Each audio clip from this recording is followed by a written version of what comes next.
선하심을 주의 은혜를 생각해보라. 하늘보다도 더 높으신 아버지의 사랑 크고 놀랍네. 아버지 사랑 크고 놀랍네. 내 어찌 그 사랑 잊으리. 내 어찌 그 사랑 잊으리. 내 어찌 주의 긍휼 잊으리. 내 영혼의 모든 소원 만족시킨 하나님. 주님의 사랑은, 주의 사랑은, 주의 선하심은, 주의 은혜를 생각해보라. 하늘보다도 더 높으신 아버지의 사랑 크고 놀랍네. 아버지 사랑 크고 놀랍네. 내 어찌 그 사랑,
우리 주님께 박수로 영광 돌릴까요? 할렐루야.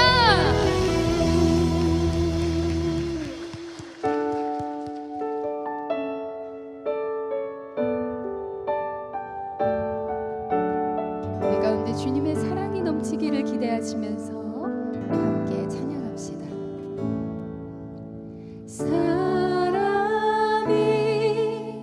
넘치기보다 사랑이 넘치는 교회 섬김을 원하기보다 섬김의 기쁨 알아가는 교회 세상이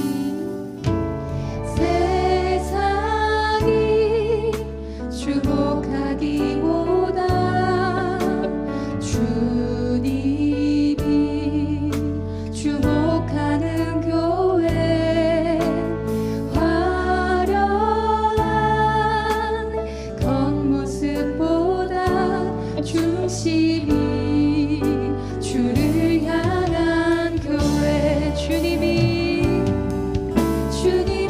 피로 사신 아름다운 교회 서로를 사랑함으로 하나 되는 교회 주님이 머리 되신 거룩한 교회 우리 함께 만들어 가요. 내 작은 생각보다도 내 작은 생각보다도 하나 되매 소중함 많은 교회 세상에 알려지기보다 서로가 서로 깊이 아는 교회 주님이 피로 사신 아름다운 교회 서로를 사랑함으로 하나 되는 교회 주님이 머리 되신 거룩한 교회 우리 함께 만들어 가 주님이 피로 사신 아름다운 교회 서로 사랑함으로 하나 되는 교회 주님이 머리 되신 거룩한 교회 우리 함께 만들어 가요. 주님이 피로 사신 아름다운 교회 서로를 사랑함으로 하나 되는 교회 주님이 머리 되신 거룩한 교회 우리 함께 만들어 가요. 우리 다 같이 일어나셔서 영광송으로 하나님을 찬양하도록 하겠습니다.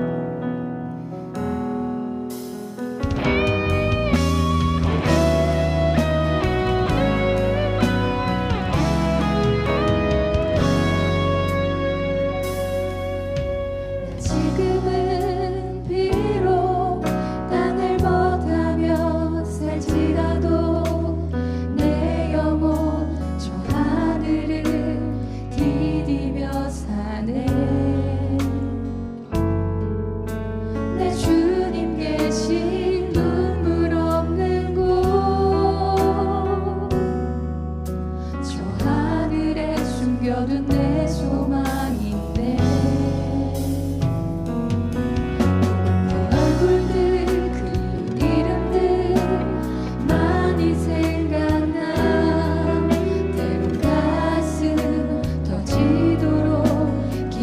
기다려지는 곳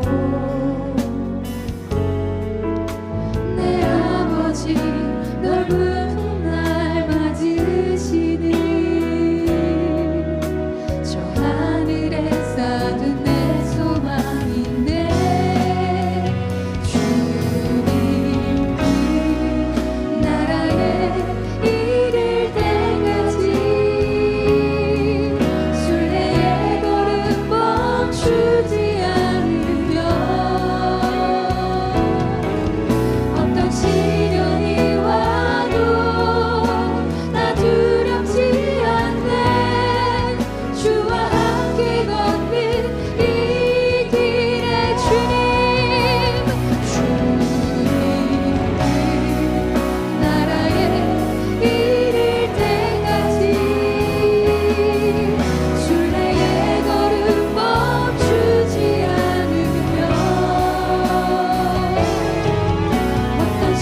은혜 하나님, 한 주의 삶 주와 동행하다 주의 날을 맞이하여 성전에 찾아와 주께 경배와 찬양으로 나아갑니다. 이곳에 성삼위 하나님 임재하셔서 우리의 찬양을 성부 하나님 받아주시고 우리의 말씀 가운데 결단한 그 지혜를 성자 예수 그리스도께서 허락하여 주옵시며 기도할 수 없는 자이오나 우리가 기도할 때 성령의 도우심으로 기도하는 예배 자리가 되게 하여 주옵소서. 두려워할 자를 두려워하고 존경할 자를 존경하는 삶을 살았는지 한 주를 돌아봅니다. 우리 교회도 또 이 나라도 선거로 나아가고 있습니다. 새로운 사람을 뽑고 또 세우고자 하는 그 과정 가운데 하나님 섭리하셔서 두려워할 자 두려워하게 하시며 존경할 수 있는 자 바로 세울 수 있도록 주께서 그 모든 것 가운데 함께 하시고 섭리하시며 그 과정 가운데 하나님의 뜻을 깨닫게 하여 주옵소서. 부활 이후 기쁨의 부활의 50일을 보내고 있습니다.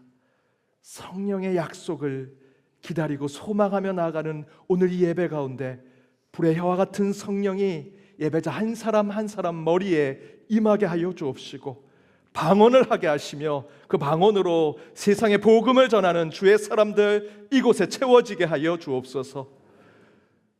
육신의 아픔과 마음의 상처, 가족의 문제, 그들의 일터에 어려움을 두고 주님 앞에 기도하며 나아가는 예배 가운데 살아계신 하나님께서 그 기도에 응답하시고 때로는 기다려야 한다면 참고 인내하며 마지막 응답이 올 때까지 감사와 찬양으로 나아가는 우리의 삶이 되게 하여 주옵소서. 오늘 예배는 한 주의 시작입니다. 오늘 한 주의 문을 열고 들어가는 이 예배를 통해 한 주를 준비하고 하나님께서 먼저 가신 그 길을 쫓아가는 저희들이 되게 하여 주옵소서. 예배 순서마다 현존하신 하나님 경험케 하여 주옵시고 이를 위해 성전을 찾은 이들이 저의 모든 것을 주님 앞에 드립니다. 11조와 주정 봉헌으로 감사의 제목 가운데 감사의 봉헌으로 기도 가운데 목적 봉헌으로 다양한 제목을 가지고 주님 앞에 드린 봉헌을 받아 주옵시고 이를 통해 오직 우리 가운데 살아계신 하나님의 은혜가 가득한 한 주의 삶이 되게 하여 주옵소서.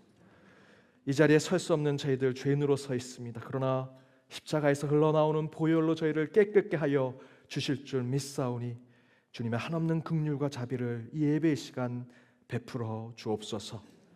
이 모든 간구 예수 그리스도의 이름으로 기도하오며 이제 사도신경으로 우리의 신앙을 고백하도록 하겠습니다. 나는 전능하신 아버지 하나님 천지의 창조주를 믿습니다. 나는 그의 유일하신 아들 우리 주 예수 그리스도를 믿습니다. 그는 성령으로 잉태되어 동정녀 마리아에게서 나시고 본디오 빌라도에게 고난을 받아 십자가에 못 박혀 죽으시고 장사된 지 사흘 만에 죽은 자 가운데서 다시 살아나셨으며 하늘에 오르시어 전능하신 아버지 하나님 우편에 앉아 계시다가 거기로부터 살아있는 자와 죽은 자를 심판하러 오십니다. 나는 성령을 믿으며 거룩한 공교회와 성도의 교제와 죄를 용서받는 것과 몸의 부활과 영생을 믿습니다. 아멘.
YD 뉴스 2025년 5월 18일 연동교회 소식입니다.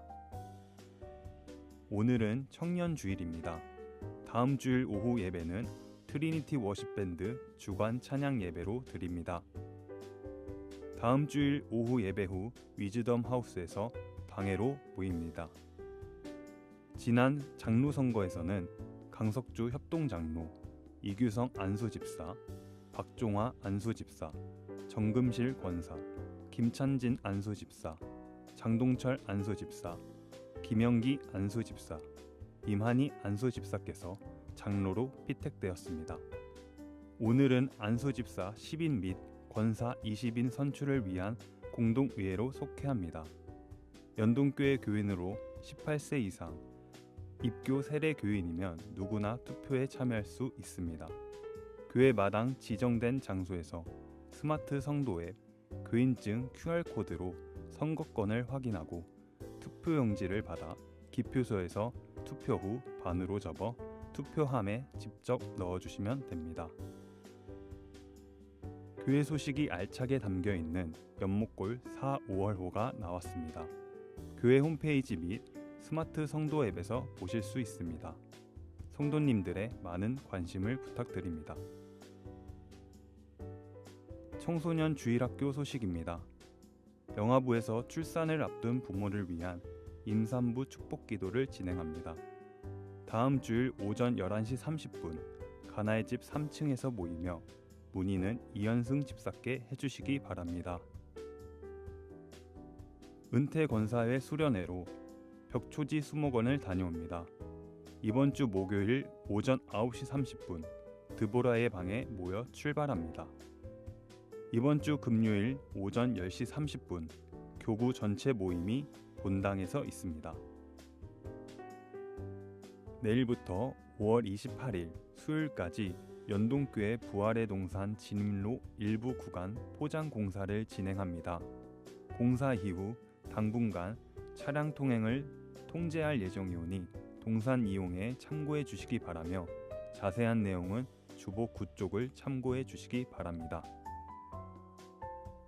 6월 예배위원 봉사자 준비 모임이 다음 주일 3부 예배 후 드보라방에서 있습니다. 연동신협 조합원 교육으로 화담숲 수목원을 다녀옵니다. 다음 주 화요일 오전 9시 30분에 출발하며 신청 및 문의는 신협으로 해주시기 바랍니다. 범사에 감사하여 이지연 은퇴장로 가정에서 오늘 점심을 전교인에게 대접합니다. 이번 주 강단 꽃꽂이는 고 윤옥자 은퇴권사 7주기를 추모하며 김규화 공로 안수집사, 윤희숙 권사, 김재혁 성도 가정에서 봉헌하였습니다. 결혼식 소식입니다. 전금표 이명장로, 홍성미 성도의 아들 전찬호 군과 강석진님, 장경잔님의 딸 강민수 양의 결혼식이 5월 24일 토요일 오전 11시 30분 더채플 애청담 6층 체프홀에서 있습니다. 박영환님, 세영단 집사의 아들 박기현 군과 최중섭 장로, 김용인 권사의 딸 최지인 양의 결혼식이 5월 24일 토요일 오후 1시 본 교회당에서 있습니다.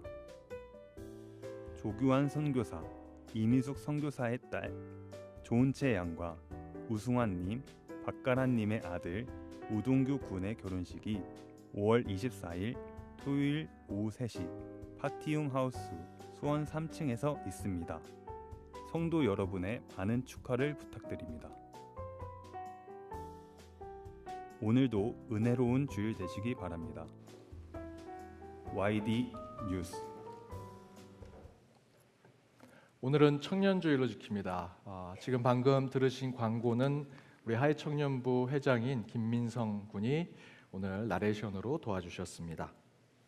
공동의회가 오늘 아침에 속회됐습니다. 3주 동안 여러분께서 은혜 가운데 또 순적하게 선거가 잘 진행돼서 8분의 피택 장로님이 선출되셨습니다. 축하드리고요. 더욱더 교회와 또 하나님 나라를 위해 섬김과 희생과 헌신을 부탁드립니다. 안수집사 10인과 권사 20인 선출을 위해 공동의회 여러분 모두 참여해 주시기를 부탁드립니다. 지금까지 은혜와 공정 가운데 잘 진행됐습니다. 이번엔 또 많은 분들을 너무 많이 뽑게 되니 서로 또 사사로운 감정으로 누구를 도와달라 또 누구를 찍어달라 뭐 이런 것이 있을 수 있겠으나 여러분 그렇게 하지 마시고요. 하나님의 뜻에 따라 한 표를 가지신 것을 공정하게 그렇게 제시해 주시길 바랍니다. 우리 어제 어하나 우리 어린이부의 어하나가 인천 남동 체육관에서 한국 어하나 본부가 주최한 수도권 지역의 120여 개 교회의 어하나 팀들이 모여서 어하나 올림픽을 진행했습니다. 연동교회 어린이들이 11명 출전해서 금메달과 페어플레이상을 수상했습니다.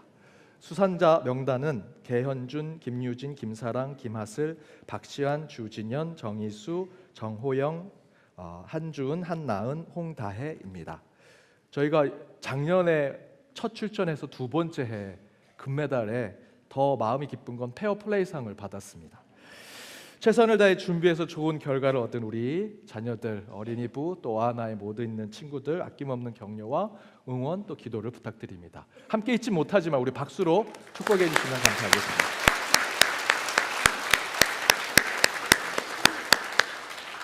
오늘 우리 교회 처음 오신 분 계시면 손 들어 펴 주시기 바랍니다. 예, 없으시면 오늘 우리 태국 협력 선교사이신 서경석 선교사님 오셨는데요. 잠깐 일어서시면 우리 박수로 환영하도록 하겠습니다. 네, 선교사님 환영합니다. 우리 좌우 앞에 있는 분들과 인사 나누도록 하겠습니다. 은혜의 시간 되시기 바랍니다. 은혜의 시간 되시기 바랍니다.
귀한 찬양 감사드립니다. 오늘 하나님이 주신 말씀은 신약성경 로마서 13장 8절에서 10절 말씀입니다. 신약성경 로마서 13장 8절에서 10절 말씀 차례로 한 절씩 교독하고 마지막 절 함께 읽도록 하겠습니다. 제가 먼저 읽겠습니다. 피차 사랑의 빛 외에는 아무에게든지 아무 빛도 지지 말라. 남을 사랑하는 자는 율법을 다 이루었느니라. 간음하지 말라, 살인하지 말라, 도둑질하지 말라, 탐내지 말라 한 것과 그 외에 다른 계명이 있을지라도 내 이웃을 내 자신과 같이 사랑하라 하신 그 말씀 가운데 다 들었느니라. 함께 읽겠습니다. 사랑은 사랑은 이웃에게 악을 행하지 아니하나니 그러므로 사랑은 율법의 완성이니라. 이 하나님의 말씀입니다. 아멘. 로마서 강의 네 번째 사랑은 율법의 완성이라는 말씀의 제목으로 주의 말씀 함께 나눠보고자 합니다. 오은영 박사라고 여러분 잘 아시죠? 정신건강 전문의, 각종 상담 예능에 많이 나오시고요. 아이들 육아하는데 거의 신적인 존재, 교수나 뭐 박사가 아니라 거의 신적인 존재, 오 박사님이 이렇게 하랬어라고 하면 다 따라할 정도의 아주 유명인이 되었습니다. 이분이 인간관계에 대한 조언을 5가지 한 것이 있습니다. 이렇게 나와 있습니다. 한쪽에 지나치게 희생하는 관계는 유지하기 어렵다. 자신의 감정을 먼저 돌아봐야 남을 돌아볼 수 있다. 적절한 거리가 있는 관계가 오래간다. 모든 관계가 영원하지 않음을 받아들여야 한다. 좋은 사람이 되려고 너무 애쓰지 말아야 한다. 이런 인간관계에 대한 5가지를 오은영 박사님이 얘기하셨고, 많은 분들이 이대로 인간관계를 하려고 노력하신다고 합니다. 너무 좋은 말이죠. 근데 이것이 나와 있는 인터넷 게시판에 댓글에 이런 댓글이 달려 있습니다. 대부분은 이대로 살겠습니다. 너무 좋습니다. 그 중에는 상당히 많은 댓글에 하나도 틀린 말이 없이 옳은 말씀인데 난 이렇게 살았는데 왜 인간관계가 잘 안 될까요? 또 이런 사람도 있습니다. 오 선생님 말대로 했어요. 그랬더니 한 친구가 말해요. 그걸 지키면서 인간관계를 하니 친구가 없는 거야. 조금 늦게 반응하시네요. 네. 제 아무리 이 시대 인간관계에 가장 신뢰를 주는 오은영 박사님, 이분은 인간관계, 육아, 때로는 이혼까지 하는 것에 대해서도 설명을 하는데요. 이분이 얘기한 것이 거의 신이 얘기한 것처럼 설명하지만 실제로 모든 사람이 다 동의하는 것은 아닙니다.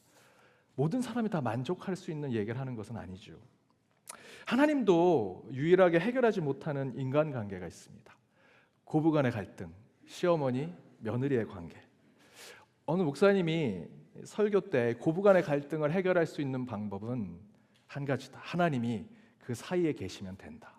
시어머니와 며느리 사이에 하나님이 계시면 고부간의 갈등이 해결된다라고 설교를 했더니 며느리 되는 성도님이 바로 이렇게 물었습니다. 그 하나님은 어느 하나님이십니까?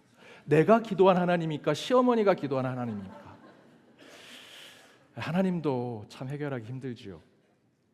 여러분, 사람과의 관계, 인간관계법 또는 관계 처세술, 사람 잘 사귀는 방법에 대한 책을 많이 읽고 그 분야의 전문가가 아무리 그것을 조언하고 제안을 하더라도 그대로 인간관계가, 사람과의 사람의 관계가 잘 풀려지지 않습니다. TV와 방송에서 아주 유명한 인간관계에 대해서 책을 쓰고 강연을 많이 한 스타 강사가 있습니다. 그분이 한번 신문에 인터뷰한 기사를 보고 저는 배신감을 느꼈습니다. 본인은 인간관계에 대해서 강연에서 TV에서 열정을 다해서 인간관계는 이렇게 해야 됩니다 라고 강연하고는 집에 가서는 아무도 안 만난다고 합니다. 가족들에게도 한마디도 하지 않는다고 합니다. 그 강연을 들으면서 저분이 정말 삶에 우러나온 인간관계에 대한 이야기를 하는 걸까?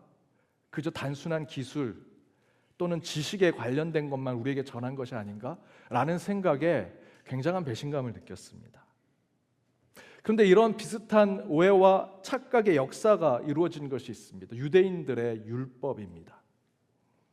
사실 율법의 목적은 하나님을 잘 경외하는 것, 하나님께 잘 제사드리고 온전한 모습으로 예배드리는 모습이 율법의 목적이겠죠. 더 나아가서는 그렇게 제사드린 공간에서 벗어나서 지금처럼 저와 여러분이 예배드리는 이 공간에서 떠났을 때에도 하나님께 제사를 드리고 하나님을 경외하는 그 예배의 모습 그대로 세상에서 살아가도록 하는 것이 율법의 목적이라고 할 수 있습니다.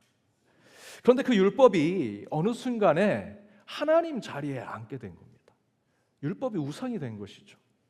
하나님을 경외하는 방법을 알려주는 것이 율법이 아니라 율법 그 자체가 하나님이 되고 말았습니다.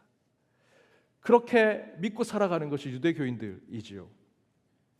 전에도 한번 말씀드렸던 얘기입니다. 미국 한 교회에서 진짜 있었던 일인데요. 반려견을 데려온 성도가 교회 안으로 반려견을 데려오려고 했더니 교회 안에 들어오면 안 된다고, 그래서 교회 밖에 기둥에 묶어놨습니다. 사람들이 의견이 분분합니다. 그래도 반려견 같이 예배 드리게 하지. 그러던 중에 밖에 강추위가 와서 어쩔 수 없이 반려견을 예배당 안으로 들어오게 됐습니다. 사람들이 의견이 분분합니다. 예배당 안에 들어왔는데 그냥 둘 수 있느냐, 예배 전에 기도라도 한번 해줘야 되는 거 아니냐. 서로 의견이 분분해서 회의까지 해가지고 결정했습니다. 그래, 그러면 목사님이 예배 전에 들어오실 때 그 반려견 안아주고 기도 한번 해주자. 그래서 기도를 했습니다. 그랬더니 성도들이 박수를 치면서 와 아멘으로 화답합니다. 그리고 나서는 예배 순서로 들어갔습니다. 예배 전에 반려견이 오면 그 반려견을 기도해 주는 것이 예배 순서처럼 그 교회의 예배법처럼 진행이 됐습니다. 그리고 그 목사님이 은퇴하게 되었고 새로운 목사님이 왔습니다. 그 새로운 목사님은 그 사실을 모르니 반려견이 아무리 들어와도 기도해 주지 않습니다.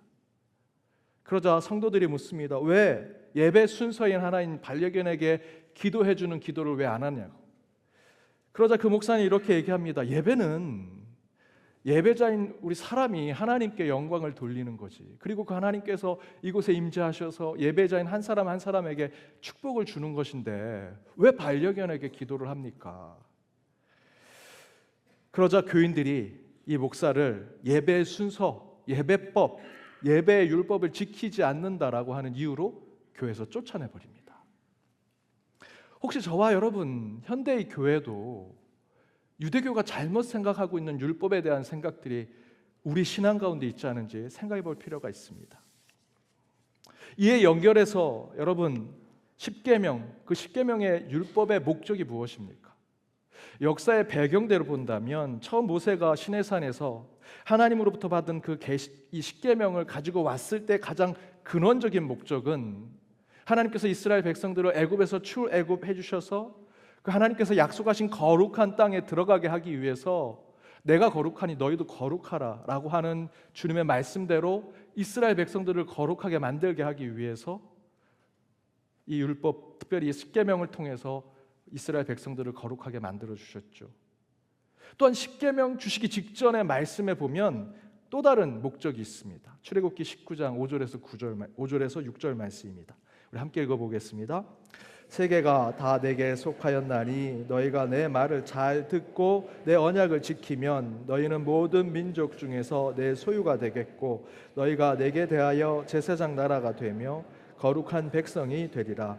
너는 이 말을 이스라엘 자손에게 전할지니라. 두 번째 이 십계명 율법의 목적은 이스라엘 백성이 애굽에서 출애굽해서 그렇게 구원해 주신 하나님께 순종하고 그 하나님의 말씀대로 따라 살면 하나님께서 그 이스라엘 백성들을 하나님의 백성으로 제사장의 나라로 만들어 주시겠다 약속해 주신 바로 이 목적을 가지고 있는 것이죠. 오늘 말씀에 보면 십계명에 대한 얘기가 나옵니다. 오늘 말씀 8절과 9절에 보면 하나님을 잘 섬기는 것, 그리고 9절에 보면 우리 이웃들에 대한 얘기가 나오죠. 십계명은요 1에서 4계명이 하나님에 대한 계명이고요, 그 하나님에 대한 계명을 사람들의 계명으로 이으기 위해서 5번째 계명이 부모를 공경하라라는 계명이죠. 그리고 6번째에서 10번째 계명은 사람에 대한 계명, 곧 거룩한 백성이 되고 그 말씀대로 순종했을 때 그들이 하나님의 백성이 되고자 하는 그 율법의 목적에 따라서 십계명은 하나님 또 이웃에 대한 이야기를 담고 있습니다. 그것을 예수님이 마태복음 22장에서 이렇게 얘기하셨습니다. 우리 함께 읽어보겠습니다. 예수께서 이르시되 내 마음을 다하고 목숨을 다하고 뜻을 다하여 주 너의 하나님을 사랑하라 하셨으니 이것이 크고 첫째 되는 계명이요 둘째도 그와 같으니 내 이웃을 내 자신과 같이 사랑하라 하셨으니 이 두 계명이 온 율법과 선지자의 강령이니라. 이 십계명에 대해서 예수님께서 재해석 정확히 얘기하면 사실 예수님이 하나님이시니까 하나님이 주신 그 계명을 완성하시는 말씀으로 마태복음 22장에 이렇게 말씀하시지요. 뭐라고 얘기하십니까? 마음을 다하고 목숨을 다하고 뜻을 다하여 주 너의 하나님을 사랑하라. 이래서 네 번째 계명까지 하나님에 대한 계명이 나온 것은 곧 하나님의 사랑에 대한 얘기를 이야기하는 것이죠. 그리고 나서 뭐라고 얘기하셨습니까? 그 계명을 지킨 것만큼이나 내 이웃을 내 자신과 같이 사랑하라. 6번째에서 10번째 계명에 나와 있는 이웃에 대한 계명처럼 그 계명의 목적은 곧 이웃을 사랑하는 것이다 라고 예수님은 말씀하고 계십니다. 성경에 나오는 율법의 목적은 어떻게 하나님을 사랑할지, 그리고 하나 더 나아가서 그렇게 하나님을 사랑하듯 어떻게 이웃을 사랑할지를 알려주는 것이 율법이라는 것이죠. 더 축약해서 그 율법의 엑기스를 뽑는다면 여러분, 율법의 목적은요, 사랑입니다. 다른 말로 표현한다면 율법의 완성은 사랑이라는 것이죠. 그런데 그 율법이 자기들의 것인 것처럼 생각했던 바리새인 율법학자, 유대 종교 지도자들, 그들을 비판했던 예수님께서 다시 하나님의 말씀을 깨닫게 하시는 것이죠. 하나님을 사랑하고 이웃을 사랑하는 것이 율법의 목적인데 바리새인과 율법학자들, 유대 종교 지도자들은 그 율법을 마치 하나님처럼 생각하면서 그 율법의 목적을 상실해 버렸고요. 도리어 그 율법을 통해서 사람을 정죄하는 데 사용했고 이웃을 미워하는 데 사용했고요. 더 나아가서는 하나님께 가까이 가지 못하는 것에 사용했습니다. 그들이 율법을 지킨다라고 하는 이유로 하나님께 더 가까이 가지 못하게 됐고 이웃을 더 사랑하지 못하게 됐고요. 더 중요한 것은 그들이 율법을 지킨다는 이유로 예수 그리스도를 십자가에 못 박아 죽게 만들었죠. 전혀 율법의 목적과는 다른 곳으로 사용이 되었습니다. 그러나 이 율법에 대해서 예수님의 말씀을 바로 깨닫고 있던 바울은 그의 반한 메시지를 오늘 본문에 줍니다. 오늘 본문 10절입니다. 우리 함께 읽어보겠습니다. 사랑은 이웃에게 악을 행하지 아니하나니 그러므로 사랑은 율법의 완성이니라. 사랑은 율법의 완성이라 바울은 얘기하죠. 율법엔 규율이 있습니다. 여러 조항이 있죠. 한두 개가 아닙니다. 10여 개, 100여 개 이상의 조항을 가지고 있습니다.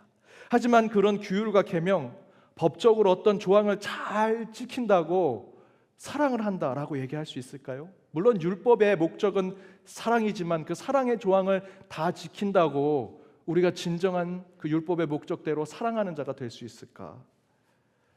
여러분, 사랑에는 계명이 없습니다. 사랑은 율법으로 지킬 수 있는 것이 아니다라는 것입니다. 제가 신학교 다닐 때 절대 소식을 하시는 전도사님이 계셨습니다. 이 전도사님은 식사에 대해서 자기 규율이 아주 정확한 분입니다. 하루에 2끼만 하셨고요. 절대 튀긴 것 먹지 않았고요. 밤에는 식사하지 않으셨습니다. 자기 규율이 아주 분명했던 분입니다. 그 전도사님과 연애했던 분도 똑같이 소식하는 분입니다. 서로 끼리끼리 노는구나 서로 이렇게 얘기하기도 했는데 식당 가서 1인분 시켜놓고 다 먹지도 않으시는 그런 분들입니다. 야, 뭐하러 데이트하냐? 먹으려고 데이트하는 건데. 그런데 그 전도사님이 그 자매랑 헤어졌습니다. 그리고 신대원 졸업할 때쯤 새로운 자매를 만났는데 그 자매는 완전히 다른 사람입니다. 잘 잡수시는 자매님이었습니다. 저희들이 이렇게 얘기했습니다. 야, 몇 달 안 가서 헤어질 거라고. 그리고 졸업하고 서로의 사역지에서 열심히 사역하는데 청첩장이 왔습니다. 그 전도사님이 그 자매랑, 잘 잡수시는 자매랑 결혼을 하기로 한 것입니다. 제가 그래서 찾아가서 물었습니다. 형님 철저하게 소식하시는 분인데 사모님 되실 분은 잘 잡수시는데 어떻게 결혼하기로 하셨냐고. 그랬더니 그 전도사님의 얘기가 명언이 되었습니다. 야, 사랑하니까 못 먹을 게 없더라. 사랑하니까 다 먹을 수 있더라는 거죠. 사실 그분과 제가 성지순례 갔는데 지중해 음식 자기는 못 먹겠다고 올리브는 정말 입에 안 맞는다고 했던 분이 그 사모님과 같이 올리브유에 샐러드 먹는데 참 그렇더라고요. 여러분, 사랑의 기준이 어디 있습니까? 사랑은 율법으로 지키는 것이 아닙니다. 사랑에는 원칙, 기준, 기본이 되는 거 그런 거 없습니다. 사랑은요, 이때는 맞았던 것이 그때는 틀릴 수 있습니다. 그때는 맞았던 것이 이때는 틀릴 수 있죠. 사랑은요, 늘 변할 때마다 그것을 수용하는 것입니다. 늘 변할 때마다 내 모습을 내려놓고 버리는 것이 사랑이죠. 제가 제 아내랑 연애할 때 데이트 초반에 기념일이 있어서 꽃을 한번 사간 적이 있습니다. 그런데 욕을 엄청 먹었습니다. 본인은 꽃을 싫어한다고, 그런 거면 실용적인 거 사가지고 오라고. 그래서 저는 야, 잘됐다, 돈이 굳었다, 이제 꽃을 살 필요 없겠구나. 그리고 결혼하고 뭐 이렇게 사역을 하면서 제가 연동교회 왔더니 성도님들 중에 꽃을 선물하신 분이 있습니다. 아내는 싫어하는데 가져가도 그래 내가 좋으니까 가져가야지 하고 집에 가져갔더니 제 아내가 꽃을 너무 좋아합니다. 당신 꽃 싫어한다 그랬잖아 라고 물었더니 나이가 드니 꽃이 좋아지네 라고 얘기합니다.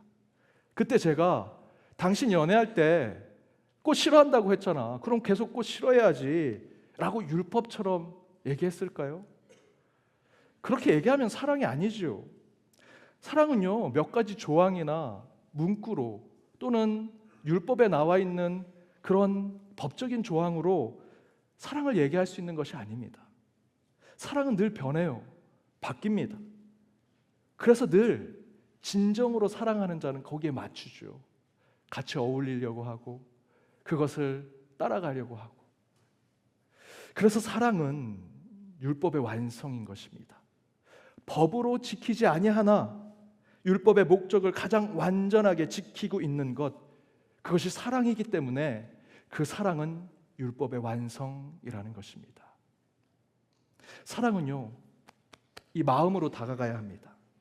예수님처럼 가난하고 불쌍한 자를 보면 민망히 여기셔서 같이 울고 함께 웃을 수 있는 공감을 가지시는 마음을 가질 때 그것이 사랑이 되는 것이죠. 또한 예수님처럼 눈이 보이지 않는 자를 고치실 때 눈을 떠라 라고 얘기하지 않으셨습니다. 여러분 아시는 대로 진액을 으겨서 그 눈을 발라줍니다. 평생 이 눈을 보지 못했었구나.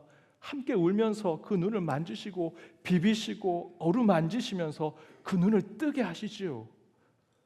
예수님은 친밀감을 갖고 계셨습니다. 그 안에 사랑이 나타나는 거죠.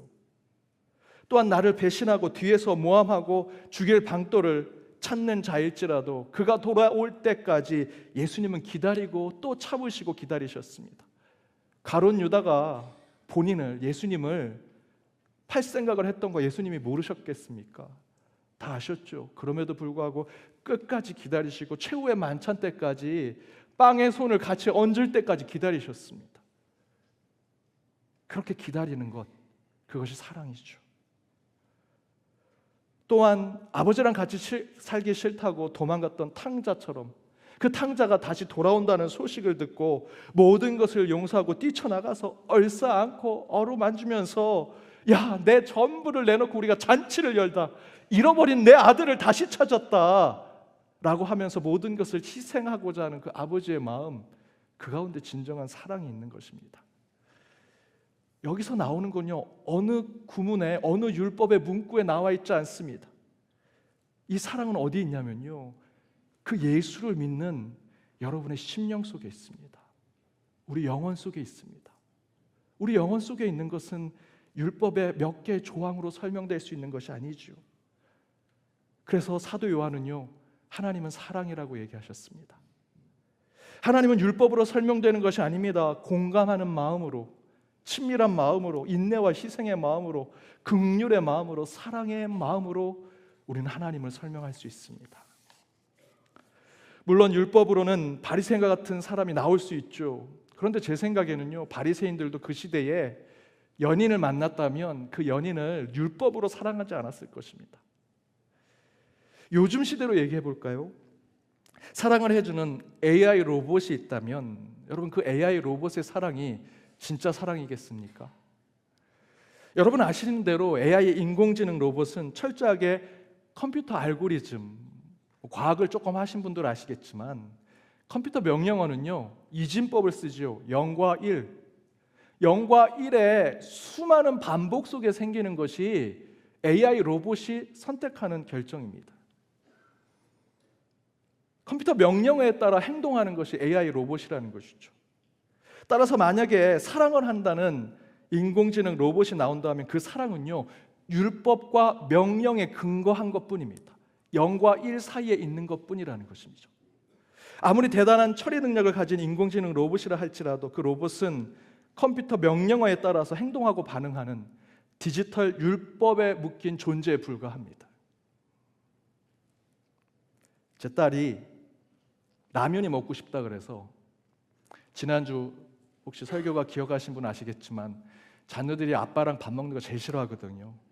근데 라면이 먹고 싶다 그래서 제가 라면을 막 끓여줬습니다. 한참 끓이고 있는데 라면 냄새 싫다고 볶음밥을 해달라고 하는 겁니다. 그래서 제가 다시 볶음밥을 또 열심히 했습니다. 그랬더니 볶음밥도 싫다고 다시 라면이 먹고 싶다고. 제가 뭐라고 막 잔소리를 했습니다. 너 그딴 식으로 인생 살면 안 돼. 너 이런 식으로 하면 너 세상에서 인정 못 받아. 그리고 제가 라면, 볶음밥 어떻게 했을까요? 둘 다 차려줬습니다. 야, 라면 먹을래? 볶음밥 먹을래? 그렇게 잔소리하고 혼을 냈는데도 왜 그랬을까요? 저는 제 딸을 사랑합니다. 말은 안 듣고 매번 변덕스럽지만 그래도 제 딸을 사랑하거든요. 여러분 가족 안에서도 그런 외줄타기 살아가잖아요. 배우자의 관계에서도 남편과 아내에서도 애증의 관계라고 하지 않습니까? 사랑하긴 하지만 짜증은 솔직히 나는. 그런데 그것이 사랑이기 때문에 함께하는 것이지요. 거기에는 율법이 없습니다. 율법으로 설명되지 않습니다. 특별히 AI 로봇이 도저히 이해가 안 될 겁니다. 라면, 볶음밥. 그럼에도 불구하고 엄마 아빠는요, 잔소리는 하지만 다 차려줍니다. 어느 영상에 그런 영상이 있더라고요. 한 중학생 된 아이와 초등학생 된 두 형제가 들어왔습니다. 가게 국밥집에 들어왔는데 얘네들이 둘이 왔는데 국밥을 하나 시키더랍니다. 그 국밥을 하나를 가지고 둘이서 나눠 먹는 겁니다. 알고 봤더니 돈이 없는 거죠. 그 사실을 본 주인 아저씨가 국밥 한 그릇을 더 갖다 줬습니다. 아이들이 가진 돈은 국밥 한 그릇 가격밖에 없습니다. 율법이나 우리가 지키는 법으로는요, 국밥 한 그릇만 먹을 수 있는 겁니다.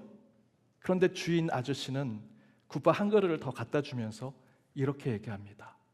돈이 없으면 언제든 아저씨 식당에 찾아와. 내가 너희들 밥 차려줄게. 여러분, 이거 율법으로 설명하실 수 있습니까? 법으로 설명하실 수 있습니까? 사랑이기 때문에 할 수 있는 겁니다. 여러분, 사랑은요, 율법을 어길 때가 있습니다. 사랑은요, 컴퓨터 명령에 오류가 나고 에러가 나는 것을 하는 것이 사랑입니다. 그래서 그 사랑은 하나님의 율법을 완성하는 것이라 말하는 것이죠. 사랑은 율법 너머에 있는 것을 이야기합니다. 따라서 여러분, 천국에 가면 율법이 있을까요? 바울은 로마서 8장 1절에서 2절에 이렇게 얘기합니다. 우리 함께 읽어보겠습니다. 그러므로 이제 그리스도 예수 안에 있는 자에게는 결코 정죄함이 없나니 이는 그리스도 예수 안에 있는 생명의 성령의 법이 죄와 사망의 법에서 너를 해방하였음이라. 천국에 있다라는 것은 예수 그리스도와 함께 있다는 것이죠. 오늘 말씀대로 예수 그리스도와 함께 있다면 우리 안에 있는 생명의 성령의 법이 우리를 해방케 한다라고 얘기하죠. 예수 안에 있으면 우리는 해방을 받고 자유를 얻는 자 됩니다. 천국에서는요, 그동안 우리를 정죄하기도 하고 묶어두려고 했던 율법이 예수 그리스도 안에서 사라지고 생명의 성령의 법, 곧 사랑으로 그 모든 것이 완성되고 전환된다 이야기합니다. 저와 여러분은 율법으로 죽어 마땅한 존재임에도 불구하고 예수님께서 저와 여러분의 모든 죄를 짊어지고 십자가에서 죽으심으로 아무것도 아닌 벌레와 밖에 되지 않는 우리의 존재를 하나님의 자녀의 권세를 주셔서 자유를 얻게 하시고 그 가운데 기쁨을 누리며 살아가는 자들로 만들어 주셨죠. 천국에 가면 율법이 필요 없습니다. 왜냐하면 예수의 사랑이 있기 때문이죠. 그런데 예수님이 그 십자가를요, 율법 때문에 따르셨습니까? 그 골고다에 오르신 이유가 하나님이 명령하셔서 그 골고다에 오르셔서 대속의 죽음을 죽으셨습니까? 세상이 말하는 숙명과 운명에 따라서 예수님께서 세상이 말하는 뭐 점괘가 보니까 너의 운명과 숙명이 십자가를 지게 생겼다, 그래서 예수님께서 그걸 지셨습니까? 아니죠. 바울은 갈라디아서 2장 20절에 이렇게 얘기합니다. 이제 내가 육체 가운데 사는 것은 나를 사랑하사 나를 위하여 자기 자신을 버리신 하나님의 아들을 믿는 믿음 안에서 사는 것이다 얘기하죠. 예수님이 저와 여러분을 위해서 죽으신 것은요, 하나님의 명령, 율법, 세상의 어떤 조건 때문에 하신 것이 아니고요, 나를 사랑하사 사랑 때문에 하셨다라고 증거합니다. 박완서 소설에 그 많던 싱하는 누가 다 먹었을까라는 소설이 있습니다. 일제 강점기 말기에 개성에 살던 이 주인공이 오빠를 서울 학교에 있는 곳에 보내겠다고 그 어머니가 그 오빠와 그 주인공, 박완서의 자전적인 소설인데요, 박완서 어린 시절 그 박완서를 데리고 서울 올라가십니다. 그 척박하고 삭막한 일제말 서울에서 사는 이야기들을 적어낸 소설인데, 근데 이 소설에 보면 이 자녀들이 서울에서 공부할 때 그 공부를 시키겠다고 이 박완서의 어머니는 양반집의 며느리인데 기생의 옷을 바느질합니다. 그때는요, 그런 일이 있을 수 없습니다. 어떻게 양반집에서 기생의 옷을 바느질하냐. 근데 그 어머니는 그렇게 하셨습니다. 그 이유는 간단합니다. 본인의 아들 좋은 학교 보내게 하기 위해서, 그 자식을 사랑하는 마음 때문에. 자식을 사랑하는 것은요, 세상의 계급이나 체면, 법으로 지키는 관습에 필요 없습니다.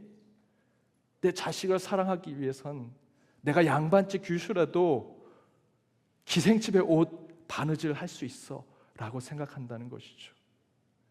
그러면서 박완서 씨가 그 어머니에 대해서 소설 속에 이렇게 표현했습니다.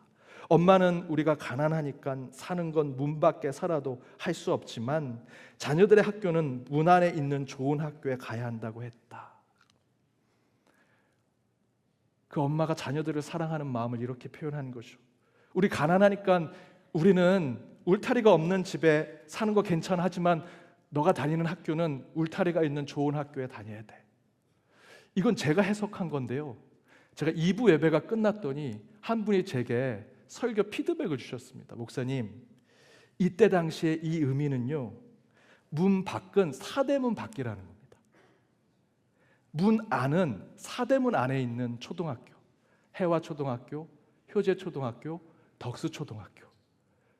이 박완서의 어머니가 아들을 사대문 안에 있는 학교에 보내기 위해서 사대문 밖에 살았지만 그거 괜찮아, 사대문 밖에 양반집 아니라고 얘기해도 괜찮아, 가난하다도 괜찮아, 내 자식만큼은 사대문 안에 있는 학교에 보낼 거야 라고 하는 의미라고 얘기하시더라고요.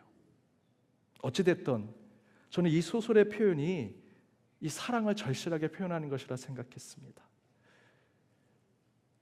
양반집의 며느리지만 기생의 옷을 바느질해도 괜찮다, 세상의 문법대로 돌아가지 않아도 괜찮아, 나는 내 자식의 사랑을 이렇게 표현할 거야.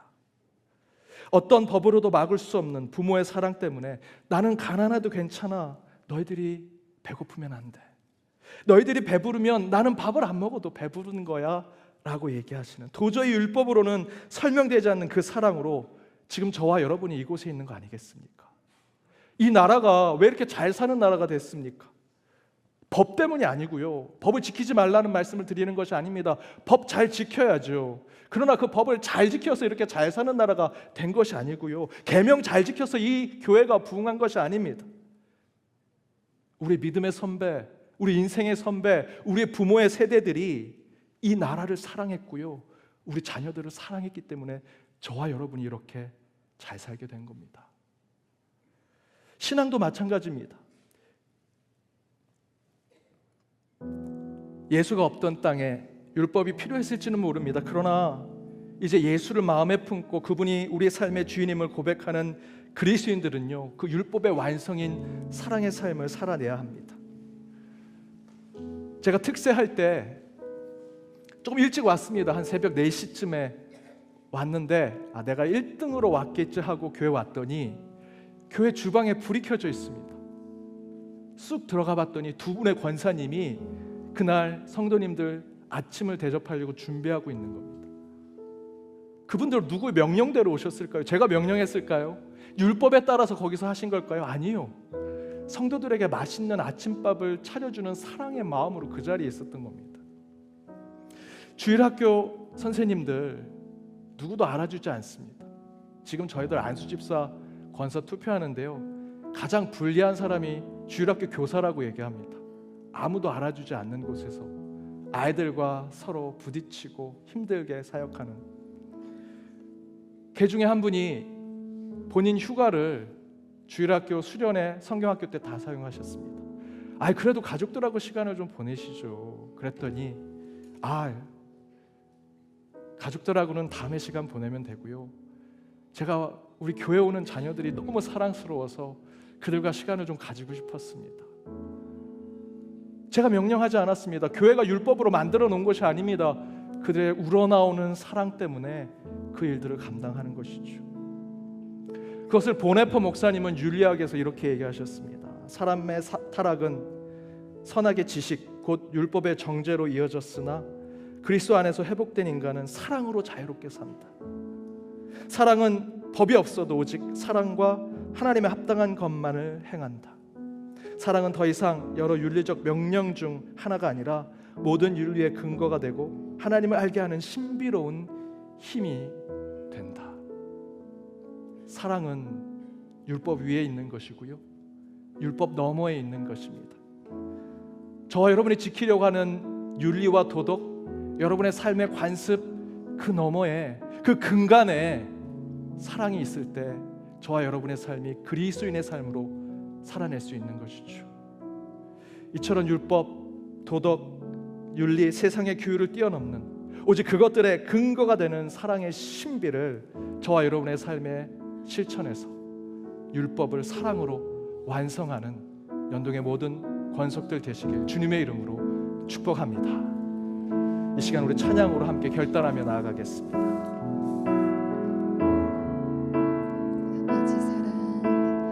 아버지 사랑 내가 노래해. 아버지 은혜 내가 노래해. 그 사랑 변함없으신 거짓 없으신 성실하신 그 사랑.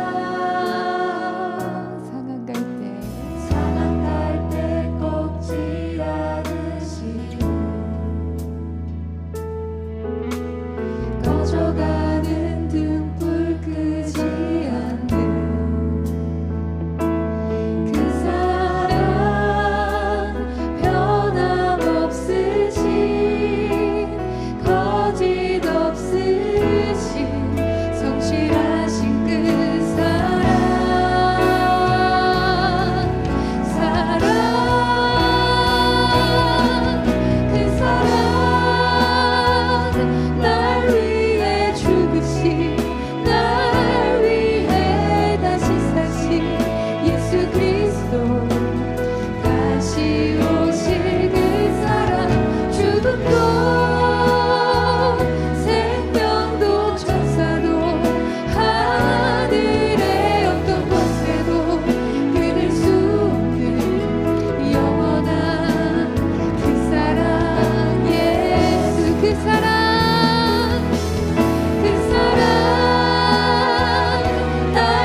죽음도 생명도 천사도 하늘의 어떤 권세도 끊을 수 없는 영원한 그 사랑 예수. 오늘 이 시간 말씀에 결단하여 함께 기도하기 원합니다. 우리 율법의 완성은 오직 예수 그리스도를 통한 사랑입니다. 그분이 그 모든 것을 내어놓고 그 골고다를 오르시고 십자가에 죽으심으로 우리에게 영원한 생명을 허락하셨습니다. 벌레만도 못한 아무것도 아닌 지옥으로 갈 수밖에 없는 우리에게 새 생명을 허락하신 그 하나님, 그 예수 그리스도, 그 예수 그리스도를 통해서 전해진 그 사랑이 지금 이 순간 우리에게 율법의 완성이 되었습니다. 여러분, 율법의 몇 개 조항으로 세상의 문화와 관습으로 사랑할 수 있는 것이 아닙니다. 오직 예수의 마음을 품는 것, 세상을 향해 불쌍한 마음으로 그들을 향한 동정을 갖는 것, 공감을 갖는 것, 친밀함을 갖는 것, 그 가운데 참아내고 오래 참고 인내하며 끝내는 기다려주는 마음을 갖는 것. 예수를 믿는 자들 그 심령 속에 오직 사랑을 설명할 수 있습니다. 그것을 행할 수 있는 저와 여러분이 이곳에 있습니다. 오늘 이 시간 그 사랑을 한 주 삶에 실천하는 자들이 되게 해달라고 이 시간 함께 한 목소리로 기도하도록 하겠습니다. 함께 기도하겠습니다. 하나님, 이곳에 임재하셔서 오직 주님의 그 신실한 사랑을 우리 심령 가운데 드러나게 하여 주옵소서. 죽음도 생명도 천사도 하늘의 어떤 곳에도 끊을 수 없는 영원한 하나님의 사랑이 이곳에 있음을 믿사오니 주여, 우리 심령 안에 있는 그 사랑을 드러내는 저희들이 되게 하여 주시옵소서. 우리 마음의 사랑이 삶에 실천되게 하여 주옵소서. 세상을 더욱더 주의 눈으로 보게 하시고 십자가로 보게 하여 주옵소서. 그 가운데 하나님의 길을 나가는 자들 되게 하여 주옵소서. 나를 위해 죽으신, 나를 위해 다시 사신 예수 그리스도의 그 사랑으로 우리의 삶을 삶이 다시 수고하게 하시고 소망을 보게 하시며 다시 그 가운데 하나님의 길을 걸어가는 자들이 있기를 원하오니 이 시간 그 사랑에 결단하는 자들 되게 하여 주옵소서. 우리의 삶의 사랑의 율법이 완성되는 삶을 살아가는 저희들 되게 하여 주옵소서.